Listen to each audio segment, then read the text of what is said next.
have heard my voice on Crudely Drawn Swords, and I'm just hoping to demonstrate a bit of the process that we use for creating an episode, and specifically the way that I found Reaper really helps with editing and production.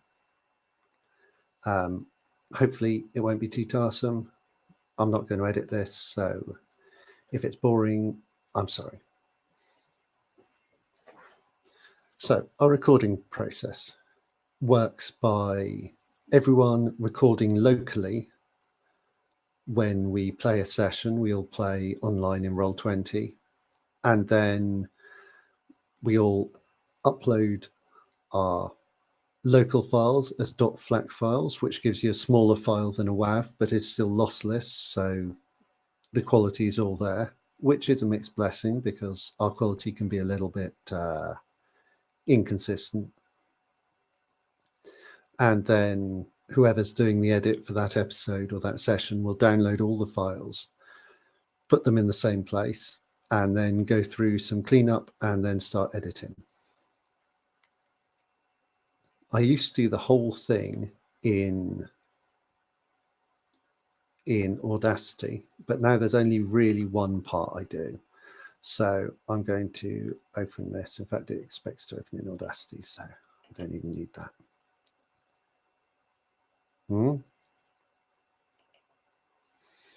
And the part that I use is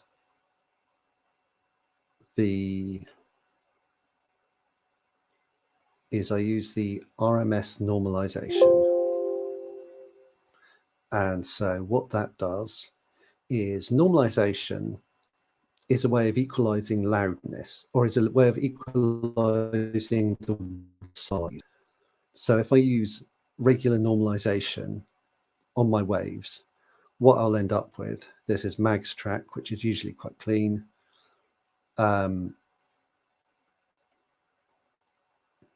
So if I use normalization, what will happen is that the track will get louder, the waves will be larger, or will be equalized in size. But it's bigger waves isn't the same as loudness, because often loudness is about the density of waves. So there is a plugin you can download called RMS Normalize, and RMS Normalize will give you a loudness equalization. So this will just run across and it will make the track louder. Now the loudness will go past 0. That doesn't matter. On Audacity, when you have a 32-bit float track, if it goes over 0, it doesn't lose the data. It still has the data. It's just outside the audible range. So the second thing I do is I run a limiter across it. You may ask yourself, why do I have 2 limiters? I have no idea. I've installed Audacity a lot of times. So here I'm just going to drop it down to minus 0.1. And what that does is it gives you a standard, volume which is slightly below 0. So having done that to everyone's tracks, everyone should be roughly as loud as each other. It's not perfect, and especially if you have people who talk loud then talk quiet, the results are going to be a bit mixed. But on the whole, so that is all done. On the whole, it's a pretty useful process. So save Magnus. It already exists, so we'll replace it. Yeah, fine. I don't need to add tags to this because I'm the only person that's going to listen to it. Heaven help me. So you can see Mag has had long periods of silence, and also not too many taps in these. Normally he taps on his keyboard the whole time when he's not talking. it creates a kind of living hell for me as editor, but you learn to deal with these things. So that FLAC export is basically done. Don't need to save the project because I haven't done anything with it. So next up, let's bring in Reaper. So this is a completely new Reaper project, but I have a template that I already use, which is the CDS episode template. All I've got there is the players tracks labeled there. Then I have a track for music cues, a track for music, and a track for the theme. So I'm going to get all these importing. And then I'm going to talk to you a little bit about, now these are all going to be in completely the wrong places. But what Reaper's doing is it's scanning each audio file to build a list of peaks, so it basically can pick out where the volume's highest. These are going to be in a wild order because I'm just dropping them in here, so I'll have to move them to get the tracks to line up with the people. Also, in this particular session, Gwyn crashed halfway through, so we have a point halfway through where he breaks and we have an extra track. Now I'm going to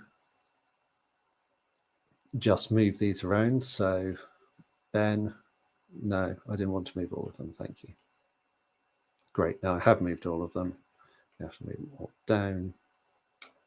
So Ben goes up top. I've run these in this order because I just have, and it's quite easy. Do I not have part 2.flat? I apparently, oh no, it might be just off the bottom of the screen. There we go. So that's going to fall in here somewhere. Probably back there. I don't know. I'll worry about that when I come to it. So I'm using the up and down cursors to zoom here. So up cursor zooms in, down cursor zooms out. That's quite convenient to know. There are a few things that understanding will really make life with Reaper easier. First up, this is expecting to be doing music. So it actually is placing every one of these tracks on a grid. So one of the things I'm going to do is disable that. So that's snap grid. Don't want to enable it. Alt S is an easy way to do it. For podcast editing, you never really want it. The grid's completely academic in that regard. The second thing is this box here, which is ripple editing. I don't know if other audio workstations do this, but ripple editing is a big part of Reaper and you're going to get very involved with it. It has 3 settings. One is ripple editing disabled. If I move a track, nothing else happens. That is really important for when, for example, where I have this break, if I move this track, nothing else happens. I can do it per track. When I move this track moves and nothing else does. And I can use it for everything. When I move this, everything moves. So I never use the one track only because obviously once we've gone through the effort of lining up our tracks, the last thing we want is to be moving one of them completely. But for the other two, I'm constantly switching between all tracks and off to the point where I have the 2 of them on a, great, I've just switched routing on by mistake. So I have them on a shortcut. This is something that I've configured. So Alt E gives me ripple editing all tracks. Alt W gives me ripple editing disabled. That was a tip I picked up quite early and it has been invaluable. Now, like quite a few shows, we use the fat clap principle, where we open time.is and we clap in time with it. And you can see here, we have some big spikes early on. Those are going to be the claps. So this looks like 3, this looks like 3. You want to find the last person. There we go. So that looks like that's roughly lined up. Up arrow to zoom me in, see where we're at here. Now it looks like there's a second set of claps a bit later. That's a traditional thing that the guys on the podcast like to do because they hate whoever's editing them, like with a passion, an inexplicable passion. So if I listen to a bit of this, hopefully, I have this set to loop back, so hopefully you'll hear what I hear. Why are you all clapping? I don't know. Let's go at 25 seconds. 43 and 25 I wasn't there on time. That's not Let's long do away. 30. It's getting closer. Okay, so...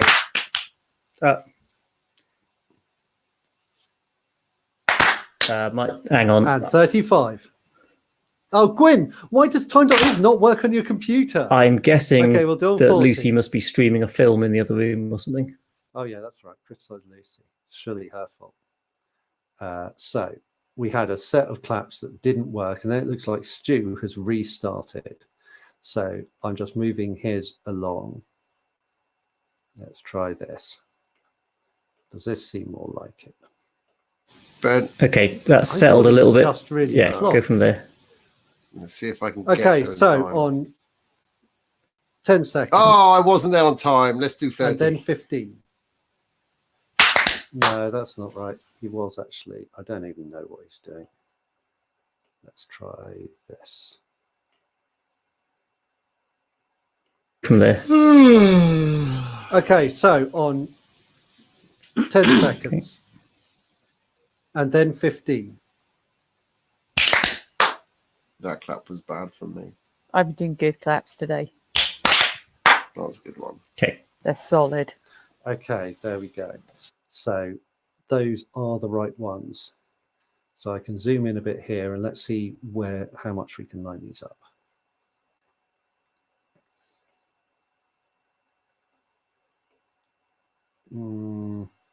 People seem to agree that the second clap was better than the first, so I'm going to take that as my yardstick. These things, this is a very That clap imprecise was bad science. from me. I've been doing good claps today. That was a good one. They're solid. Solid claps. Solid claps. I like it when you do a clap and it's so solid that when you wipe, there's nothing on the paper. That's some good shit. So that's there we go, our traditional high culture content. So that's got us lined up. The other thing you'll have noticed there is a bunch of hiss, and that is different per track. But fortunately, Reaper makes this way, way easier to tidy up than Audacity. If you've used Audacity before, what I'm about to show you will blow your mind. So I go solo my track, pick an empty bit, highlight it, and now this just puts the highlighted part on repeat. You can hear the hiss there, it's quite low. Now I have set up a set of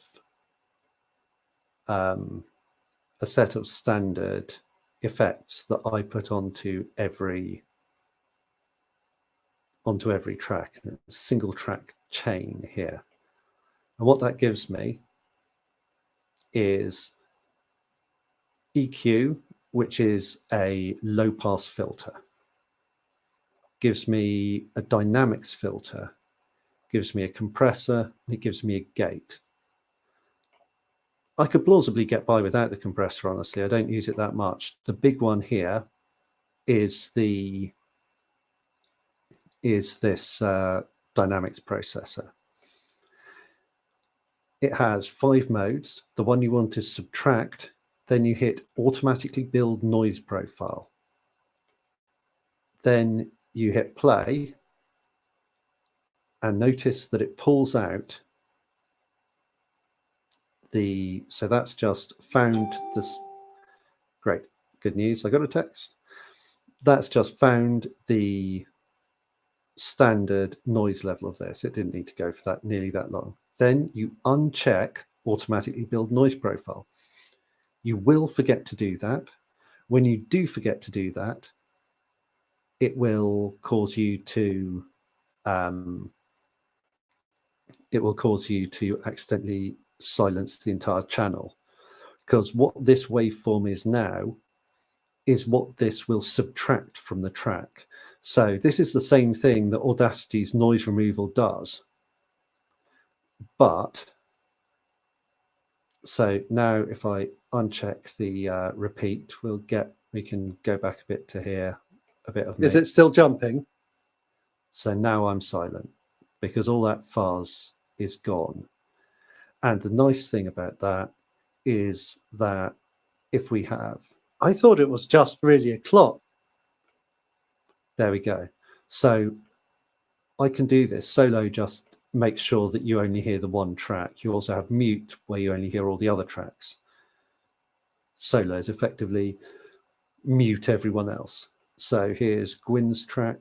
And again, it's the same deal. Add the effects, single track chain. The only thing I'm changing is real fur. I don't know which, you're going to see me go through this on all tracks, and I can't tell you. So you notice Gwyn has a lower curve there. So he has a slightly different noise profile on his microphone. I remember to uncheck it. That I will definitely forget on one of them. So now you can listen to Gwyn. Because that sound is always there, Yeah. just subtracting it the whole time doesn't matter. But the thing that's awesome about this is that it's non-destructive. If I disable these effects, all that hiss will still be there. On Audacity, when you add effects, you create a new audio track. Basically, you rewrite the audio. This is not destructive. This runs the whole time. And so if your noise removal, so let's see what Ali's track has on it. Again, I hit solo, very quiet. Oh, there's a bit of a bump. So that bit there, oops, I didn't hit it on loop that time. So uncheck that, recheck it to reflatten that line. I might find another spot in the, find another spot here. Call it there, put it on loop. So if you get a bit of someone talking, that's going to bias what your processing removes. And that's why if you forget to uncheck it, you end up silencing the whole track, which is tiresome to say the least. Okay, Mag's track is usually very quiet. So as in when Mag speaks, it's perfect, but his mic's pretty good. And so his room normally sounds good and there's not much noise in it. I think he's got a big computer as well. That makes a surprising difference. My little laptop, the fan goes crazy. So again, I hit subtract, hit loop. So there's a bit of a bump there on that low end. That's okay. That's probably, you don't really hear these low frequencies. That's why I have the low cut. I have the low cut configured because it's below speaking frequency anyway. So just check that Mag sounds normal. I like it when you do a clap and it's so solid that when you wipe, there's nothing on the paper. Yeah, so that seems pretty good. Is every inch the Magnus we know and love. So kill that, open this one. Same light single track chain. The single track chain I had before had a couple more effects on it, and ultimately I either didn't understand them well enough or I wasn't using them well enough to justify it. It just didn't seem to make much difference. So let's hit play. Stuart's, you'll notice, is a very loud track, so this will be quite wild, I expect. Yep. That's my selecting. To find your selection, square bracket in Reaper. Left square bracket takes you left to find it. Right square bracket takes you right. Yeah, so Stu, you can see, has a fairly crazy waveform there. I'm going to subtract all of it. So there we go. Stop that. Let's find a bit of Stu talking just to make sure I haven't rendered him completely inaudible. There we go. We are not that kind of podcast. Veto, cut it, Lucy. We don't make shit jokes this time. We make good jokes.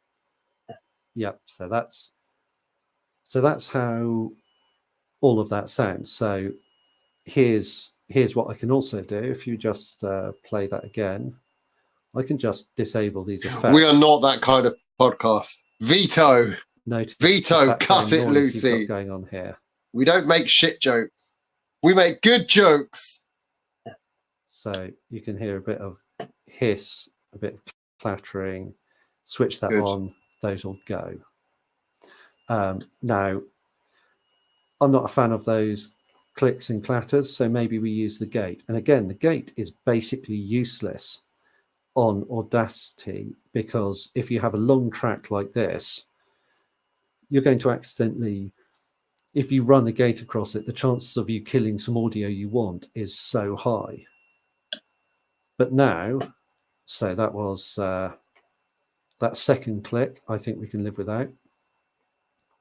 So let's just pop it on look. So I don't want anything below. There we go. I'm going to give it a bit of a longer release. So if it's quiet, okay, good. So stop that. Check I haven't accidentally killed anything he says. We make good jokes. Yeah, so that little bump now doesn't make it because the gate kills it, but it's not removed from the track. Good. I can just, okay, so you notice there, he says good, and it doesn't sound great. Good. That's because he only just makes the call. So I might need to drop that down. Good. This is exactly what would have been a nightmare. Good. Yeah, there we go. That's what would have been a nightmare with Audacity. There's no way I could do it because I would have changed the whole track. I'd have lost that good and I'd have to go back and be undoing stuff. So immediately these effects make everything easier. Okay, so I now have 5 tracks. I'm going to, having got these, I know they're lined up, so I'm not going to want, I need to find the start of the show. Yeah. As a hat tip to Stuart, I cut it. I put it after, but I did cut it from the start. Have you cut all the tedious discussion about our plans? Yes. No, Good. It's too late. It's too late. I'm after that. Even some of the repetition wasn't too bad on listening back. So Yeah, I did cut a lot. I mean, that was the first stage of the repetition. We've now got the second stage of the repetition, Yeah, so we've it got might the get annoying at second that stage. point. There was a lot. Oh, of we don't have repetition. another fucking episode of us planning. That's down to you. I can try and stop you, but No, I think can we're beg, dogfighting. I can plead. I can ask politely, but what you're going to do? I Just as a don't DM, know. step in and say, no, you move forward. You can Some lead way. us Yeah, where fuck you us. like. Yeah. We are not drinking that water. The listeners will thank you. Welcome to Crudely Drawn Swords. You are drinking that water. Okay. With me tonight on the I can see. Yeah. We are not drinking that water. I think this joke is probably where we start. You can Some lead way. us Yeah, where fuck you us. like. Yeah. We are not drinking that water. So I don't know. Maybe where was it? I can plead. I can ask politely, but what you're going to do? I Just just as a don't DM. know. There. So I put the line here. S. I want ripple editing on. Select all that. Delete. Left. There we go. Back to the start. I've got that on, so I can just slide it back. So that's now the start of the. Ding I next. can plead, I can ask politely, but what you're going to do? I Just just as a don't DM, know. step in and say, So now I want to cut this. So I highlight this track, S. If I have no track highlighted, S will cut all tracks. Alt W, disable ripple editing. So I don't want me speaking here, so I'm just gonna cut all that. So, but what you're gonna do? just as a DM, step in and say, no, you move forward. You can lead us Yeah, where you fuck us. like. We are not drinking that water. The listeners will thank you. Welcome to Crudely Drawn Swords. So I don't need that bit at all. And no one needs to hear me cough. So Alt T, now we're back to ripple editing. Control Delete just deletes it. I don't think we need Ali there. I don't think we need Mag there. So Alt W, delete. Now when I delete it, if I had Alt E, that would jump it back. But with Alt W, it doesn't. Bear in mind, Alt E and Alt W are not built in at all. They are my they're my go-to useful keystrokes that you need to add to Reaper for yourself, because as a podcast editor, you'll be very grateful. Drinking that water. Welcome to Crudely Drawn Swords. You are drinking that water. With me tonight on the podcast. So I'll just show you a couple of the other things I do. So when this is an episode, it will have the music dropped in. The theme will be dropped in on this track, which goes at high volume. The background music will be on this track, which will be low, about -25. That just means that it's there. If you're listening on headphones, you'll hear it. If you're listening in the car, you can hear everyone. It doesn't get in the way for people with any auditory processing, as far as I know. But it does. It is still there, and it's noticeable if you're listening on a decent setup. The other thing I have is this music cues track. And what I will do in that is I'll go insert, empty item, and then something like, and so these are just labels. I'll drop them in when scenes change or when the central character changes for a bit. And what it gives me is a marker, because I will edit everything. And when I've finished editing, I will go back and add the music. If I add the music first, I will end up having to cut the music up. It becomes impossibly onerous. But while I'm going along, I just notice where there's a point where a particular piece of music would work, and I will drop that piece of music in there. And so by the end of it, I have quite a lot of content. So we have all that. And then the other thing I will do is, if I hit something funny that I want to keep, I will copy it. I tend to just use S on each side. Highlight all, Control C or Control X, depending on what I want to do. So what happened there? I didn't have ripple editing. There we are, Control X, now it's gone. Jump to the end, paste it in, and then the left square bracket will take me back to my last selection point. So that's quite a good way of, that's quite a convenient way of making sure that you go back to where you were when you want to put something. Like we put a lot of stuff after the credits when it's funny, but it breaks the storytelling, or it just goes a bit too far. It's not really relevant for the scene, but it's worth keeping. That's like our after the credits reel. So hopefully that's given you a picture of a useful process that maybe you can benefit from as well. If you've enjoyed it, then why not listen to the show? If you listen to the show already, I'm sorry. I'm sorry for everything. But secretly, I'm proud as well. All right. Hope that's good to you.